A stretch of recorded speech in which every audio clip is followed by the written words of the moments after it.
What's up, world? I'm Cameron McKinney, and this is Pop Culture Spotlight, a podcast about the movie The Lost Bus.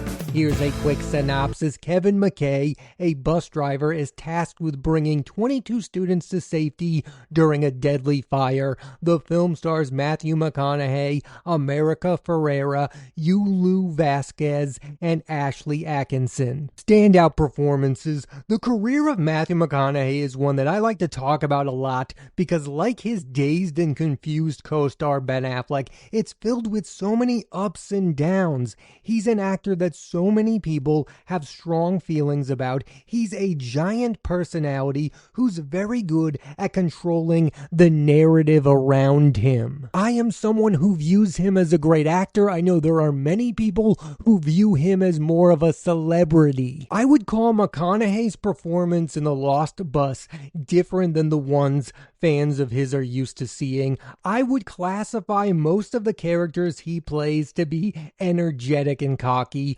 Watterson from Dazed and Confused, Cooper from Interstellar, and Mark Hanna from The Wolf of Wall Street. With those three movies in particular, you feel that he's really bringing himself to the role. In The Lost Bus, he's playing Kevin McKay, who is a real person, a bus driver who is going through a difficult time taking care of his mother and son, and not being particularly happy with how his life has turned out. And during all that, he's put in this extreme situation. McConaughey is asked to play strong emotional stakes, which is something he does really well. Everyone still talks about the scene in Interstellar where he watches the video of his kids growing up. This will not go down as one of the best performances of his career, but it's a solid leading man turn, and that's really my big question about the future of his acting career.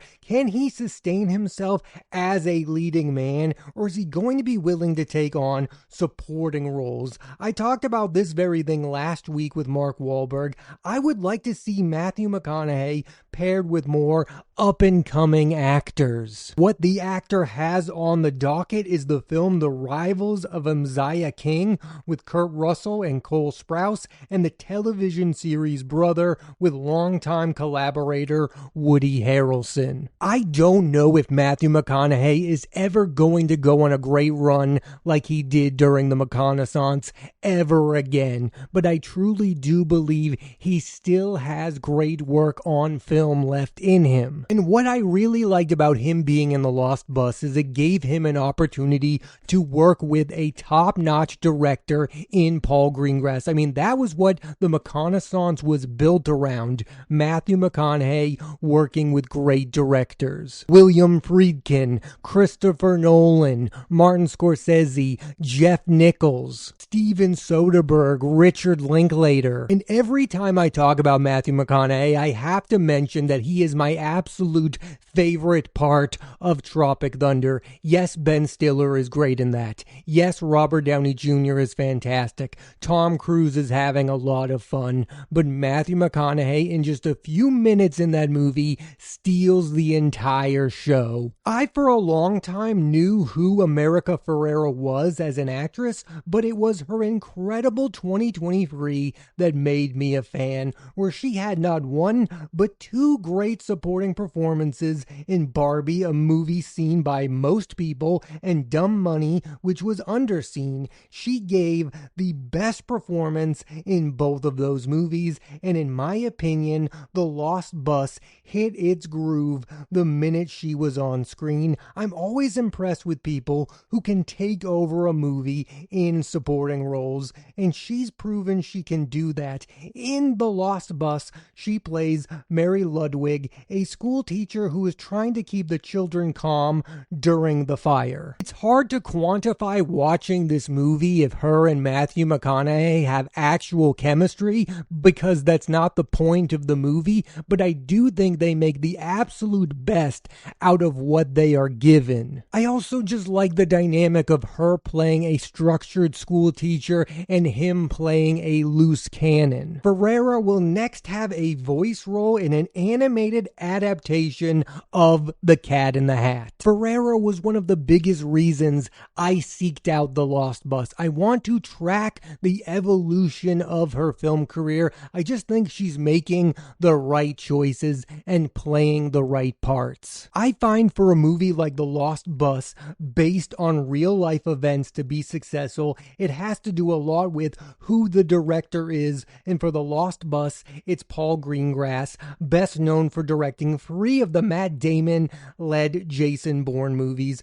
My favorite non-Bourne movie of his is News of the World, starring Tom Hanks. I don't think that film got nearly enough credit for how good it is. Its star Helena Zengel is a revelation in that movie. It's truly just one of the best recent westerns. Greengrass is an ideal choice to direct The Lost Bus because his movies are not stylized or overly theatrical. They feel very naturalistic and grounded in reality. Greengrass's next movie is titled The Uprising, and it stars Andrew Garfield. I was thinking a lot about another recent movie while watching The Lost Bus, and that film is 13 Lives from Ron Howard. Both films are these real-life triumph stories, and when you're watching movies like this, you have to give them some kind of break because they are trying to pay respect to real people involved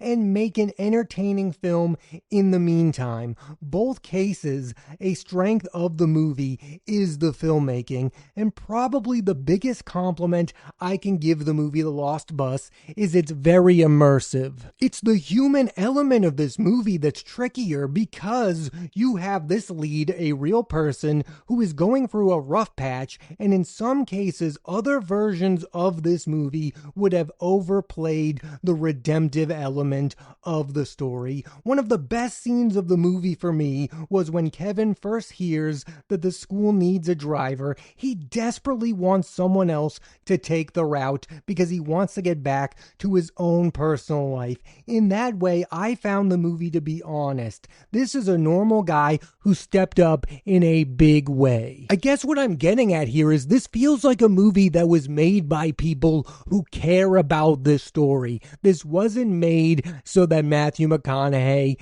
can get another Oscar nomination, or Paul Greengrass get another Oscar nomination, or America Ferrera get another Oscar nomination. They wanted to tell this story in a way that's realistic and not super showy. Yes, your miles may vary about how you feel about the scenes between Matthew McConaughey and his own son, who plays his son in the movie, or when he's on the phone with his ex-wife. I could do without some of that, but I understand why they had to be elements in the movie. I don't like being this guy on this podcast, but movies like this are in such a weird place in the culture. It stars an Oscar-winning actor who has been in many movies that people have seen, but we will never truly know how many people have seen The Lost Bus because it's on Apple TV Plus, and I do believe it's a movie that would work better in a theatrical setting, but I don't know how many people would have gone to the movies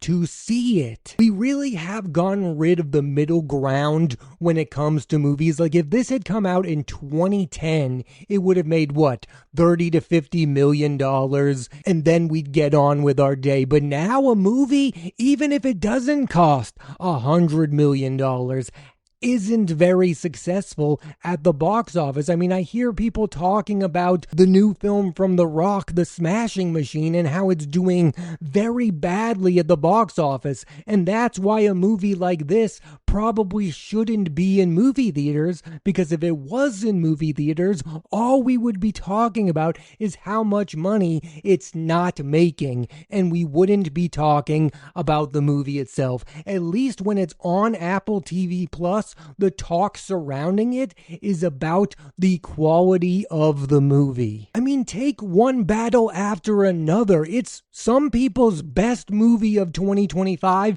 yet others are so fixated on the idea that it's going to lose Warner Brothers a boatload of money. So that's why I'm really torn about streaming services in general. I mean, at least it saves this movie from box office talk, but does it actually get more people to watch The Lost Bus than they would have otherwise?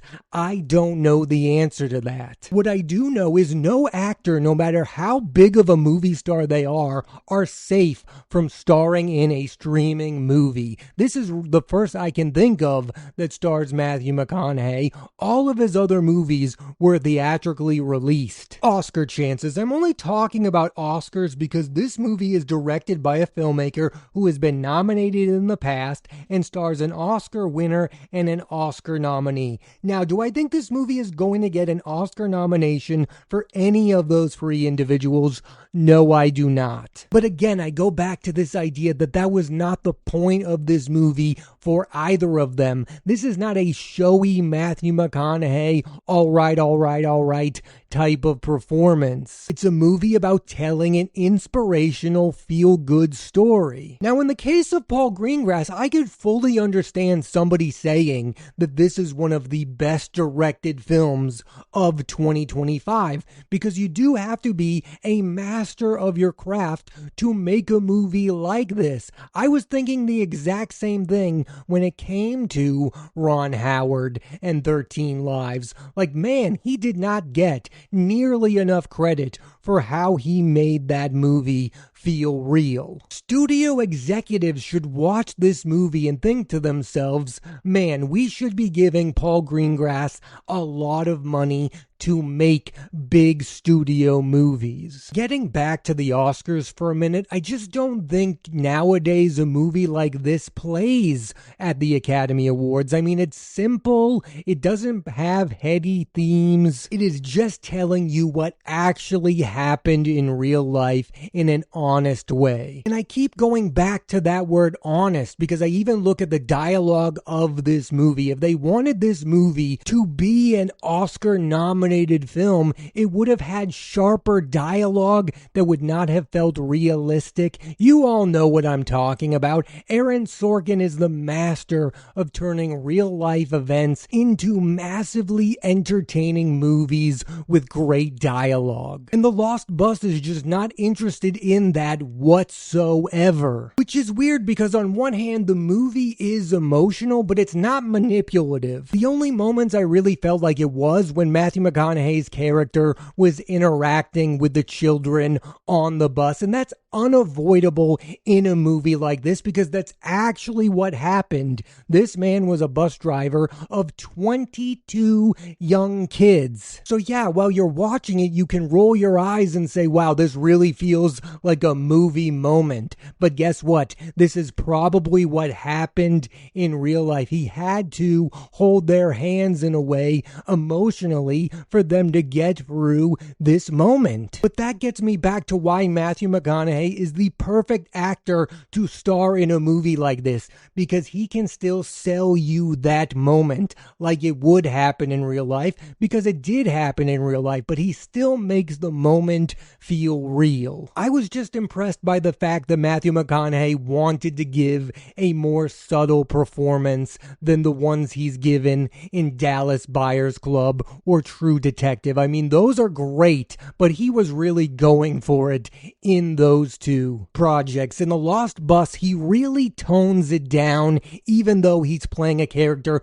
who's going through a lot of things. I mean, the moment of the movie I was most worried about the performance was during the beginning when he gets into a heated argument with his son. I mean, I just thought to myself, wow, we're really doing this where we're gonna have the kid say that he hates his dad. I mean, I get it. Maybe that happened in real life, but it's kind of hard to take in a movie like this. But the movie thankfully takes a different direction, and I think the Matthew McConaughey performance gets better as the movie goes on. Again, I think the movie really came into itself during the moments between McConaughey and America Ferrera, because the movie gets you to buy into this idea that they need each other to get get out of this situation, that he's too chaotic to deal with this chaos, and that she's too structured to think about things in another light. Overall, the movie worked on me in two fronts. It worked to me as an immersive experience,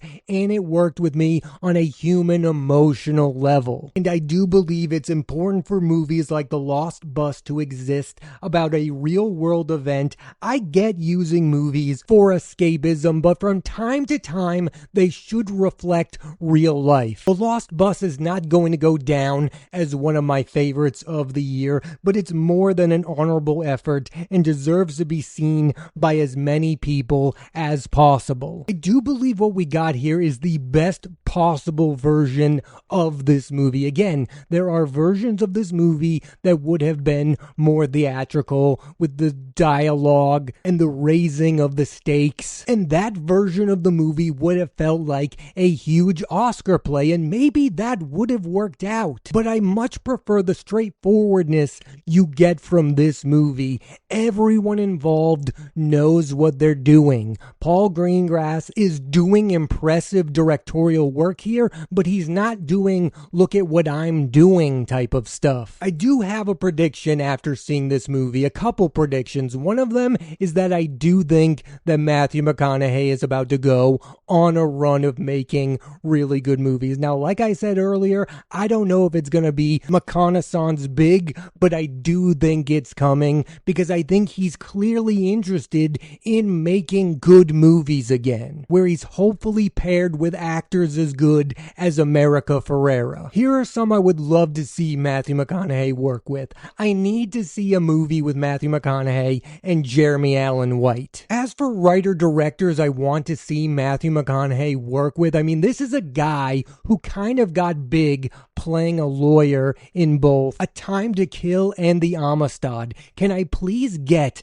a movie where Matthew McConaughey plays a lawyer, written and directed by Aaron Sorkin? Yes, I love the subtle work he does in The Lost Bus, but I need to see him be given Sorkin dialogue one time in my life. Please and thank you. As for whether or not I want to see him make a return in a True Detective season with Woody Harrelson, absolutely. That show is one of the best HBO shows ever and one of the best shows period ever. My other prediction is this: at some point in the next 5 years, America Ferrera is going to win an Oscar, and I feel that way because of this recent run of success. Barbie, where she got an Oscar nomination, Dumb Money, for which she stole the movie, and this film as well. She's proving she can do comedy and genre. It's going to happen. She is in the near future going to win an Academy Award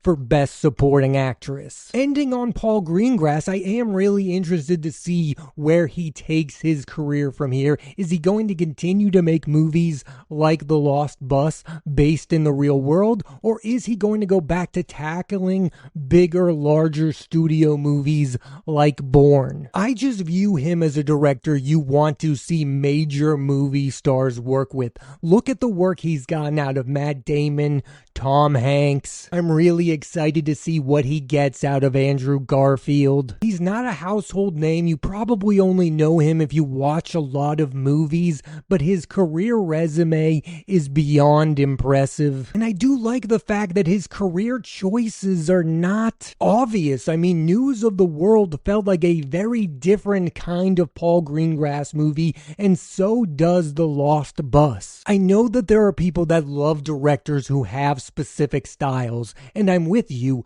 I love those directors as well, but I also love journeyman directors who work within so many different genres, and all of their movies feel different. And Paul Greengrass is the latter. You don't turn on one of his movies and immediately go, yes, this was directed by Paul Greengrass. It feels like one of his films. I like the fact that he's willing to try and make different kinds of movies, and I am really glad that he made the film The Lost Bus, and would definitely like to see him at one point re-team with both Matthew McConaughey and America Ferrera. The Lost Bus is a movie that's definitely definitely coming from a sincere and earnest place. And because of that, I not only like the movie, I respect the movie. Thanks for listening to this edition of Pop Culture Spotlight. I'm Cameron McKinney, and there'll be a new episode of the podcast every Thursday on Apple Podcasts and Spotify. I recommend you check out The Lost Bus. Next week on the podcast, I'm talking about the thriller Relay starring Riz Ahmed and Lily James. So tune into that, and please rate, review, and subscribe.